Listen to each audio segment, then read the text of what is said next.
moi, je pars du principe qu'un entraîneur doit entraîner. Et ce qui se passe en directeur sportif ou dans la direction, pour moi, il n'a pas à y aller. Après, le PSG est un club spécial où les coachs font plus que ce qu'ils doivent faire. Mais pour moi, pour entraîner bien, oui, il doit avoir les pleins pouvoirs sportifs. Giroud avait les pleins pouvoirs, par exemple. Il avait son mot à dire sur le recrutement. Il n'y avait que lui. Oui. C'est une structure un peu différente. La JOCR, on aurait pu l'appeler La le Giroud. Giroud Club. La Giroud. Après, c'est intéressant parce qu'on s'est intéressé à différents clubs. Vous savez bien comment ça se passe en Angleterre. Vous qui suivez beaucoup de championnats d'Angleterre, Vincent, évidemment. Il suit tout.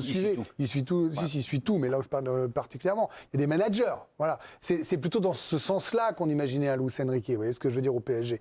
Quelqu'un qui pourrait dire, je veux telle personne parce qu'il correspond à mon schéma. Ouais, sportivement. Alors, ce qui est étonnant, c'est qu'en France, ça n'a pas toujours marché, ça.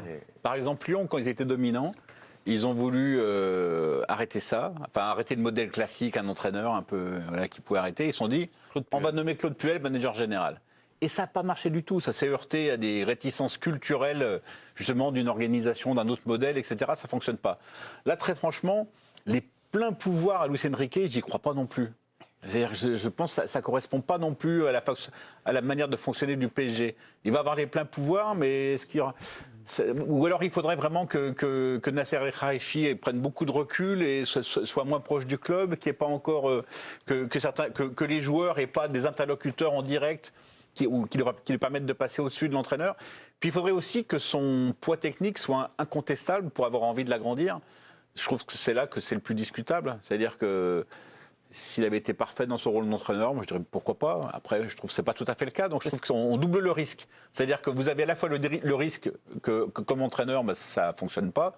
Et en plus, si vous donnez tous les pouvoirs, vous avez le risque que pour le club, ça ne marche pas non plus. C'est vrai que tant que Nasser El Khelaifi est dans les parages, ça paraît difficile que Luis Enrique prenne les pleins pouvoirs. Nasser El Khelaifi, le président qatarien du Paris Saint-Germain, qui a été plus effacé lorsque Leonardo était directeur sportif.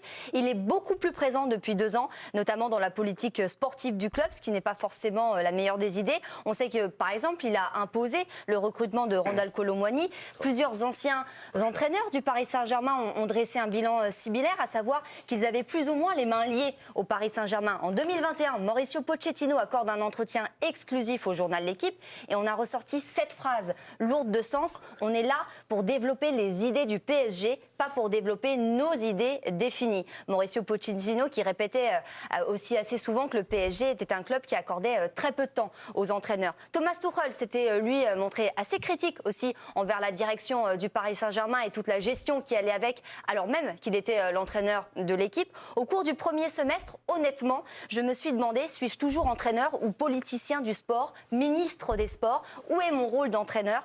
Dans un club comme le PSG, il y a de nombreuses influences qui vont bien au-delà des intérêts de l'équipe. J'aime juste le football et dans un club comme celui-ci, il ne s'agit pas toujours de football ou pas juste de football. Ça rejoint ce que disait Djibril tout à l'heure. Alors après, Sébastien, c'est l'an 2 l'année prochaine. Non, mais parce qu'ils nous ont vendu un an 1 qui est plutôt cohérent. Enfin, moi, j'ai trouvé que c'était, par rapport aux années précédentes, il y avait un début de rupture ou quelque chose de neuf. Et que donc, on se disait que l'an 2, ce serait, tiens, Luis Enrique, petit champion, peut-être la Coupe de France, demi-finale de Coupe d'Europe, prend plus de poids. Non, mais il faut qu'il soit écouté. Oui, bien entendu, sur les profils. À partir du moment où vous l'avez choisi, et peut-être que vous allez le prolonger, il faut s'entendre sur les profils. C'est ça le souci. Eh oui. Mais en revanche, Luis Enrique, c'est un entraîneur qui entraîne. C'est pas un manager à l'anglaise qui vient sur le terrain 1,5 fois par semaine. Donc, c'est épuisant. Rencontrer les agents, travailler sur les profils. Maintenant, il y a toutes les datas à gérer. Même s'il y a des gens qui travaillent pour vous, il faut quand même s'y attacher. Enfin, on ne peut pas tout faire aujourd'hui, à mon avis. En tout cas, pas si on entraîne sur le terrain. Parce que donc vous dites qu'en Angleterre, par exemple, un Arteta ou un Guardiola ne sont pas tous les matins entraînés. Oui, mais par exemple, Alex Ferguson... Il ne le faisait pas. Il le faisait jamais. Il le faisait jamais. 2 jours par semaine sur le terrain, pas plus. Il le faisait jamais. Mais en revanche, évidemment que les entraîneurs, ils sont écoutés. Encore heureux. Encore heureux, mais je ne suis pas sûr que Pep Guardiola, il va rencontrer tous les agents. Il va rencontrer, pourquoi pas, des joueurs quand c'est nécessaire, quand le profil est établi, quand c'est allé très loin. Et Luis Enrique le ferait également, ça paraît très logique. En revanche, moi je pense que vu le football pratiqué par Luis Enrique, cette chose étrange où on ne veut pas jouer à la transition quand on a des joueurs rapides, il faut absolument qu'il soit écouté, oui, sur le recrutement. Ça veut dire qu'en gros, le recrutement de Campos, où il y a des joueurs qui ont été pris avant son arrivée, un Gonzalo Ramos, un Skriniar, il s'adapte d'autres pas au joueurs. profil. Non, mais c'était pas ses choix. Là, ce que je veux dire, c'est que s'il dit je veux tel joueur, Campos doit aller dans ses recommandations. Dans les profils. Oui, dans les mais profils. C'est ça aussi. Il s'adapte. C'est un entraîneur qui refuse de s'adapter à ses joueurs. Donc bon, s'il a des joueurs qui vont à 200 à l'heure, il veut pas s'appuyer sur leur qualité. Bon, bah, c'est son problème. Donc du coup, si vous appuyez sur cet entraîneur, il faut quand même l'écouter dans les profils. Juste pour dire quand même que le problème que ça pose, il y a deux problèmes. Il y a le problème aujourd'hui, c'est que les nouveaux actionnaires font que ce modèle-là, il est de moins en moins possible. C'est-à-dire que les influences, elles viennent d'ailleurs. La moitié des clubs en Ligue 1 sont possédés par des sociétés qui ont plusieurs clubs, etc. Donc ça induit une politique des transferts qui fait que c'est pas que votre intérêt qui fait que vous prenez des joueurs. Mais l'autre truc, c'est que faire confiance à un entraîneur pour choisir tous ses joueurs, c'est faire confiance à quelqu'un qui va peut-être rester que 6 mois pour signer des contrats de 4 ans. Et ça, c'est un souci. Et puis on a l'exemple très proche à Lens. Cette Francaise avait eu les pleins pouvoirs. Oui.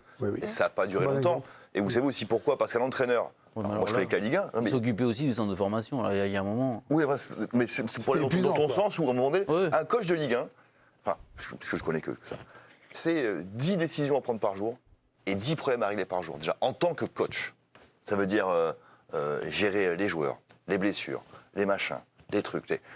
C'est un boulot de fou. Si en plus, cette charge-là supplémentaire est même émotionnelle et même mentale, le gars il va s'épuiser. Et moi, je crois aux attelages, effectivement, qui Alors, marchent. est-ce que Campos, Luis Enrique, peut être un bon attelage, sachant que c'était pas l'attelage de départ? Est-ce qu'il mérite tous les deux, enfin Enrique sera là, Campos, de faire le recrutement cette année, ce qui va être le cas, en accord avec Enrique? Est-ce que ça peut marcher? Ça peut encore bouger.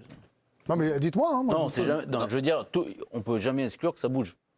Parce que franchement, là-dessus, ça marche comme un mariage, donc il vaut mieux pas qu'il soit arrangé quand même. Ouais. Et il vaut mieux que ça soit Enfin un là, truc ils naturel sont pas que arrangé, choisis. quoi. Bah non, c'est ce que je Je dis. dis pas que c'est arrangé, mais ils Mais sont non. pas choisis quand même. Ce qui marche, c'est les mariages naturels, pas les mariages arrangés. Quand même. Et puis vous avez quand même des dossiers au PSG, même si ça va mieux, effectivement, je suis d'accord avec vous par rapport à l'an 1, mais il y a parfois des dossiers qui sont gérés par exemple par Luis Campos, et puis derrière il y a Antero Henrique qui appelle l'agent du joueur. Les joueurs ils disent oulala, qu'est-ce que c'est que cette histoire quand même. Alors il y a les dollars derrière, donc parfois ça arrange les choses, mais enfin c'est un fonctionnement un peu particulier, on va dire. Par exemple, quand vous étiez courtisé par un club, vous avez un garçon du niveau de Luis Enrique, vous avez connu les grands coachs, voilà, qui vous appellent, qui vous dit ça. Vous regardez l'environnement, le directeur sportif, vous faites confiance au discours du coach? Vous faisiez? Non, moi c'était plus l'environnement, comment j'allais me sentir, puis c'était un football différent. On n'était pas, il y avait pas. En Angleterre, nous c'était Gérard Rouillet, hein, son homme. Donc il avait cet esprit-là d'entraîneur qui entraîne. Ouais. Donc ça m'a rassuré. C'était un peu la continuité d'Auxerre et de Giroud. Ouais. Et du coup, je me retrouve avec Benitez. La chance que j'ai, c'est qu'il avait aussi cet esprit-là d'être entraîneur qui entraîne, et le reste, c'est pas mon problème. Lui, c'était vraiment l'équipe et le terrain qui était important, et bien sûr décider des joueurs qu'il avait besoin.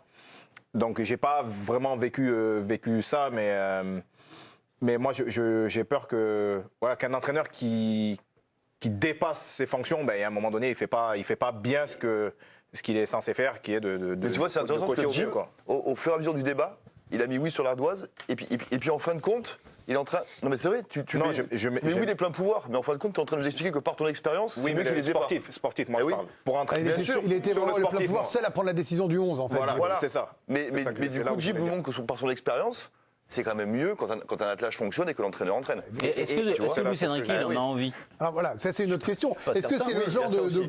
est-ce que c'est le genre d'entraîneur qui peut se satisfaire d'avoir des gars qui bossent? Je veux dire, pour lui, non. Le directeur sportif fait son boulot et qui va lui trouver les joueurs. Il donne une liste, Seb. Il arrive, il dit voilà. des profils. On sait que Luis Campos, il a des 1, 2, 3, 4, 5. Mais tous les entraîneurs, ils veulent avoir ce pouvoir-là, mais globalement, ils ne l'ont nulle part. C'est-à-dire, on ne va pas me faire croire que Luis Enrique les avait au Barça. Mais jamais de la vie. Bien sûr que non. Jamais de la vie. Ça n'existe pas maintenant dans les grands clubs. Ça n'existe plus quasiment que l'entraîneur choisisse seul.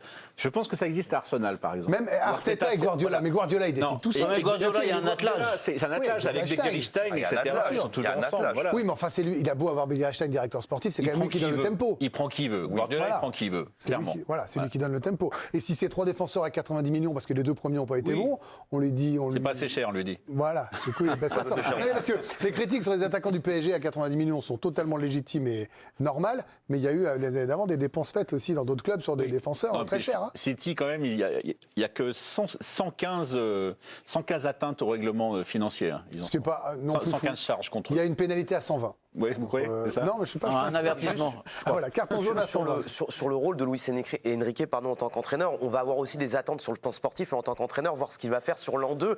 Est-ce qu'il va aligner 44 11 de départ différents en 49 rencontres? Est-ce qu'il va resserrer un petit peu les choses? Parce que seulement à 4 reprises, il a aligné au moins 2 fois le même 11 de départ. Ça sera le premier enjeu. On aura la curiosité à la rentrée prochaine de voir comment ça va se passer et de voir un petit peu si ça va évoluer sur l'efficacité de son équipe, parce qu'en Ligue des Champions, ça a été la deuxième équipe qui a eu le plus de possession, le plus de passes dans la moitié de terrain adverse, le pourcentage de passes réussies sur les 30 mètres adverses, derrière Manchester City à chaque fois, mais qui était la 24e équipe sur le pourcentage de tirs convertis en but, seulement 8,9%. Et on l'attend peut-être là-dessus sur des progressions, sur l'efficacité de Luis Enrique la saison prochaine en tant qu'entraîneur.